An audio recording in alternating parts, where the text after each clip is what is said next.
तो हेलो दोस्तों, नमस्ते, राधे राधे। तो आप सभी लोगों का फार्मेसी डी1 एंड डी2 चैनल पर स्वागत। तो आज की इस वीडियो में हम आप सभी लोगों को डी फार्मा फर्स्ट ईयर का एक टॉपिक सल्फेट लिमिट टेस्ट यानी कि एक टॉपिक लेकर आए हैं सल्फेट का लिमिट टेस्ट। यानी कि सल्फेट का जो लिमिट टेस्ट होता है वो ज़्यादा तो नहीं इम्पॉर्टेंट होता है, बट कहीं ना कहीं इम्पॉर्टेंट होता है, क्योंकि इम्पॉर्टेंट दो होते हैं, एक आर्सेनिक हो गया, ये आयरन होगा, ठीक, जो कि मैं पिछली वीडियो में करवा चुका हूं दोनों। तो आप सभी लोगों को पहले फोकस करिए आर्सेनिक पे, दूसरे नंबर पे आयरन पे, फिर तीसरे नंबर पे सल्फेट पे फोकस करना, ठीक है। अगर तीन याद कर लेंगे तो एग्जाम में दो देगा और बोलेगा कि इसमें दो में से कोई एक करके बताओ। 5 नंबर का होगा, 5 नंबर का होगा। तो चलिए देखते हैं आज का जो हमारा लिमिट टेस्ट जो है वो सल्फेट का है, यानी कि सल्फेट का लिमिट टेस्ट क्या होता है। तो चलिए देखते हैं। तो सबसे पहले लिखेंगे डेफिनेशन। इनऑर्गेनिक सब्सटेंस में सल्फेट की इम्प्योरिटीज़ को रोकने के लिए सल्फेट टेस्ट किया जाता है। सल्फेट टेस्ट किया जाता है, यानी कि इनऑर्गेनिक जितने भी इनऑर्गेनिक सब्सटेंस होते हैं, तो ठीक है ना, इनऑर्गेनिक जितने भी सब्सटेंस होते हैं तो उनमें सल्फेट की इम्प्योरिटीज़ को रोकने के लिए किया जाता है, ठीक है। सल्फेट की इम्प्योरिटी को रोकने के लिए किया जाता है। अब देखते हैं प्रिंसिपल इसका क्या होता है, ठीक है। प्रिंसिपल, तो प्रिंसिपल ये हो गया, प्रिंसिपल मेरा ये, ठीक है, हेडिंग प्रिंसिपल हो गई। फिर उसके बाद देखते हैं इसमें हाइड्रोक्लोराइड एसिड यानी कि HCl, हाइड्रोक्लोराइड क्लोराइड या क्लोराइड हाइड्रोक्लोरिक एसिड की प्रेजेंस में, यानी कि प्रेजेंट में, हाइड्रोक्लोराइड की प्रेजेंट में, ठीक है, सल्फेट की क्रिया बेरियम क्लोराइड के साथ कराने पर बेरियम सल्फेट बनता है। यानी कि दोबारा समझते हैं, समझो। यानी कि हाइड्रोक्लोराइड या हाइड्रोक्लोरिक एसिड की उपस्थिति में, यानी कि प्रेजेंट में, ठीक, सल्फेट की क्रिया, ठीक है, बेरियम क्लोराइड BaCl2 से के साथ कराने पर तो बेरियम सल्फेट बनता है, बेरियम सल्फेट बनता है, ठीक है।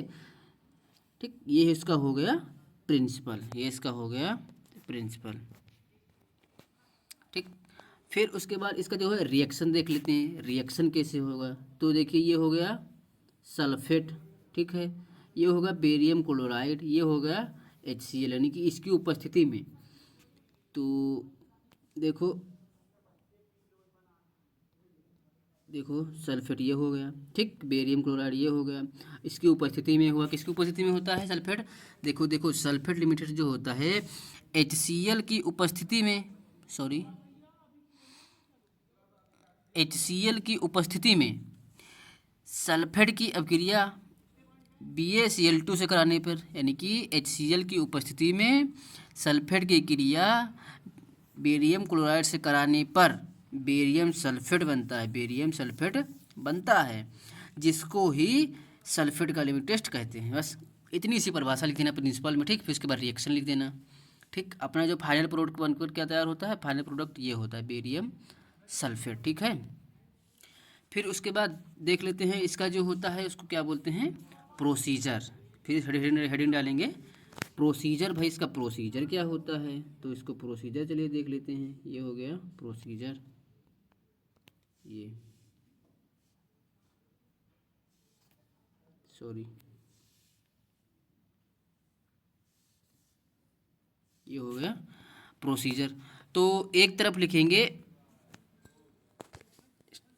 टेस्ट सॉल्यूशन, दूसरी तरफ लिखेंगे स्टैंडर्ड सॉल्यूशन, ठीक है। फिर लिखेंगे, मैं फर्स्ट पॉइंट लिखेंगे इसमें, सॉरी, फिर फर्स्ट पॉइंट लिखेंगे इसमें 1 ग्राम सैंपल लेना है। 1 ग्राम यानी कि टेस्ट सॉल्यूशन में 1 ग्राम सैंपल लेना है, ठीक। और स्टैंडर्ड में यानी कि K2SO4 यानी कि पोटेशियम सल्फेट का 1 ग्राम, यानी कि इसमें K2SO4 का 1 ml का 89% वेट बाय वॉल्यूम सोल्यूशन लेते हैं, वेट बाय वॉल्यूम सोल्यूशन लेते हैं। ठीक है, वेट बाय वॉल्यूम सोल्यूशन लेते हैं। फिर दूसरा पॉइंट लिखते हैं। दूसरा पॉइंट है 2 ml HCl ऐड करते हैं, 2 ml HCl ऐड करते हैं, इसमें भी 2 ml HCl ऐड करते हैं। फिर देखते हैं थर्ड पॉइंट क्या होता है। थर्ड पॉइंट होता है 5 ml BaSO4 लेकर 45 ml तक डाइल्यूट करना है, यानी कि 5 ml BaSO4 लेना है और 45 ml तक डाइल्यूट करना है। ठीक है, इसमें भी 5 ml BaSO4 लेना है और 45 ml तक डाइल्यूट करना है, 45 ml तक डाइल्यूट करना है।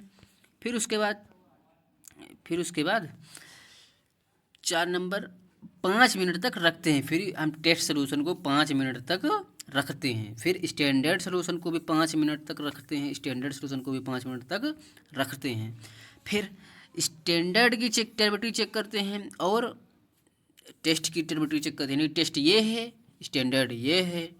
ठीक है, फिर चेक करते हैं टेस्ट सोल्यूशन की टेम्परेचर क्या है और स्टैंडर्ड सोल्यूशन की टेम्परेचर क्या है। ठीक है, तो इसमें केवल एक पॉइंट आप लोगों को कॉमन रहेगा, वो रहेगा कि इसमें 1 ग्राम, देखो इसमें 1 ग्राम सल्फन लेना है।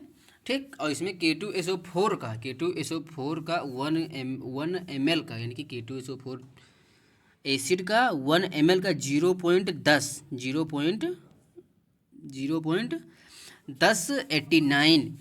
वेट बाय वॉल्यूम, यानी कि वेट बाय वॉल्यूम ये वाला। ठीक है, वेट बाय वॉल्यूम ये वाला, वेट बाय वॉल्यूम ठीक लेना है, बाकी सब सेम रहेगा। फिर उसके बाद अब ऑब्जर्वेशन को हो या रिजल्ट को, कुछ भी कह सकते हो। ठीक है, फिर उसके बाद ऑब्जर्वेशन देख लेते हैं।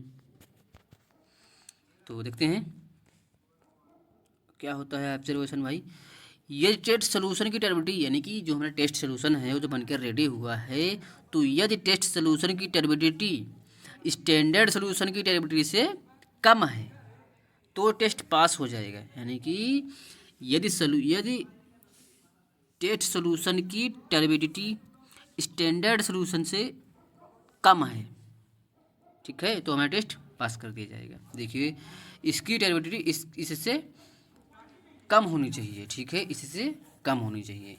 ठीक, अब यही समाप्त होता है आज का लेक्चर। तो दोस्तों, अगर आप सभी लोगों को हमारा जो समझाने का तरीका और पढ़ाने का तरीका अच्छा लगा हो तो लाइक शेयर कमेंट और हमारे यूट्यूब चैनल को सब्सक्राइब करना ना भूलें। और अपने दोस्तों के ग्रुप में भी शेयर कर सकते हैं कि जैसे आपके दोस्त भी पढ़ाई कर सकते हैं, क्योंकि आप सब लोगों को ऐसी लैंग्वेज तो कहीं नहीं मिलेगी। ठीक है, एक बात तो ये हो गई।